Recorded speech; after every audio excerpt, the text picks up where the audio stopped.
Early Americans ate tons of mammoth 13,000 years old bones from Clovis culture baby have revealed radioisotopes in the bones of an 18-month-old boy who lived almost 13,000 years ago.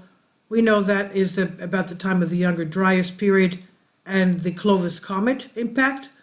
So this 18-month-old boy lived almost 13,000 years ago, indicate that his mother ate mostly mammoths.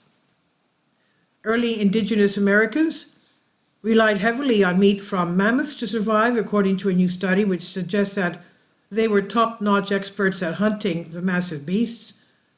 We know that they were about 10 feet tall. The findings reported in a study published Wednesday, December 4 in the journal Science Advances are based on chemical analysis of the bones of an 18-month-old boy dubbed Anzik 1, who lived almost 13,000 years ago in what is now Montana.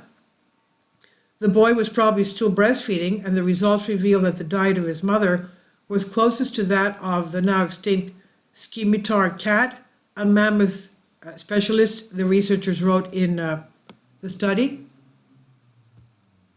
To investigate the diet of the boy's mother, the team looked at stable radioisotopes, atoms of an element that have a different number of neutrons in the nuclei, in the boy's bones.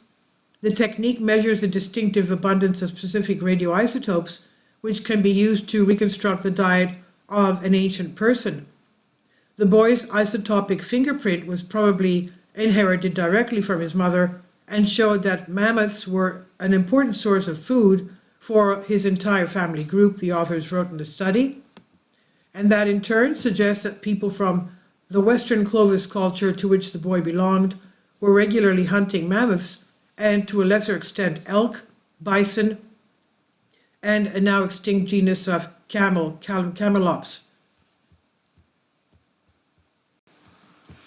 The results are direct evidence of Western Clovis diets about 12,800 years ago, showing they preferred the meat of mammoths, mainly Mammuthus columbi, above all other sources.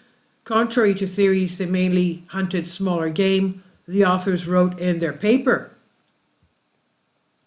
These data suggest that Western Clovis people were more focused on larger-bodied megafauna grazers, primarily mammoths, and were not generalists who regularly consumed smaller-bodied herbivores, the authors wrote.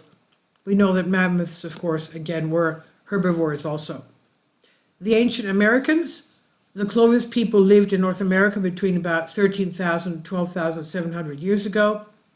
They were once thought to have been the earliest humans in North America, but recent studies suggest the first Americans arrived even earlier, possibly 23,000 years ago.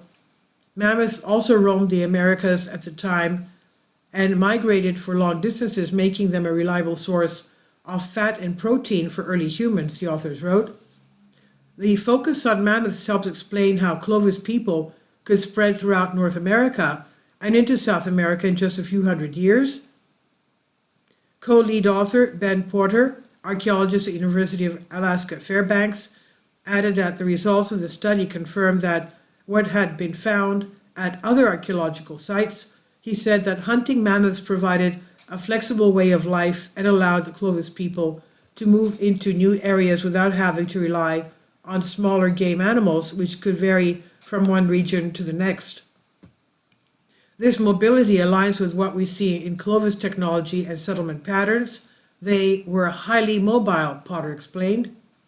The new study modeled the diets of Clovis people by analyzing previously published isotopic data from the little baby Anzac 1, and then adjusted it for nursing to estimate the isotopic values of the mother's diet. The resulting isotopic fingerprint showed that about 40% of her diet came from mammoth meat, while other large animals like elk and bison made up most of the rest.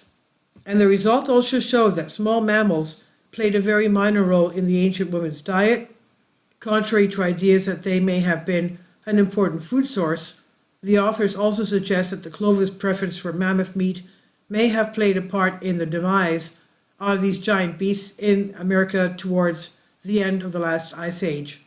This is by Tom Metcalf on Live Science. Please leave your comments, and thank you for your support. support my Patreon account. The daily posts are 5 videos daily, and they are totally different from what I have on my YouTube channel. Thank you so much for your support and that you find all my content so interesting. You'll find the Patreon account details in the description box below.